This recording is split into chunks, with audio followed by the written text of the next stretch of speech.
અહેમદાબાદ મિત્ર ન્યૂઝમાં આપનું સ્વાગત છે।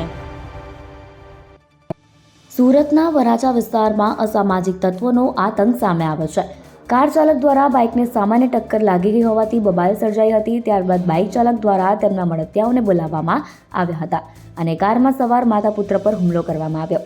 આ સાથે જ કારમાં પણ તોડફોડ કરવામાં આવી। આ ઘટનામાં મહિલાને ઈજા પહોંચી હોવાથી તેને સારવાર અર્થે હોસ્પિટલ ખસેડવામાં આવી હતી। ઘટનાની જાણ થતાં વરાછા પોલીસનો કાફલો દોડી ગયો હતો અને મામલો થાળે પાડ્યો હતો। મળતી માહિતી મુજબ વરાછા વિસ્તારમાં જ રહેતા એક પરિવારના માતા અને પુત્ર કાર લઈ વરાછા વિસ્તારમાં આવેલી ઈશ્વર કૃપા સોસાયટી પાસેથી પસાર થઈ રહ્યા હતા। આ દરમિયાન કાર ચાલકથી આગળ જતી બાઇકને સામાન્ય ટક્કર લાગી, જેને લઈ ઉશ્કેરાઈ ગયેલા બાઇક ચાલક અને તેની સાથે રહેલી મહિલાએ કારમાં બેસેલી મહિલા સાથે બોલાચાલી કરી। ત્યારબાદ ઝપાઝપી સુધી પહોંચી રોડ પર જ આ તમામ દ્રશ્યો સર્જાયા હતા। વરાછા પોલીસ દ્વારા ઘટના સ્થળે પહોંચી મામલો થાળે પાડવામાં આવ્યો હતો અને આ દરમિયાન કારમાં સવાર મહિલાને માર મારવામાં આવતા ઈજા પહોંચી હતી, જેથી મહિલાને સારવાર અર્થે હોસ્પિટલમાં ખસેડવામાં આવી।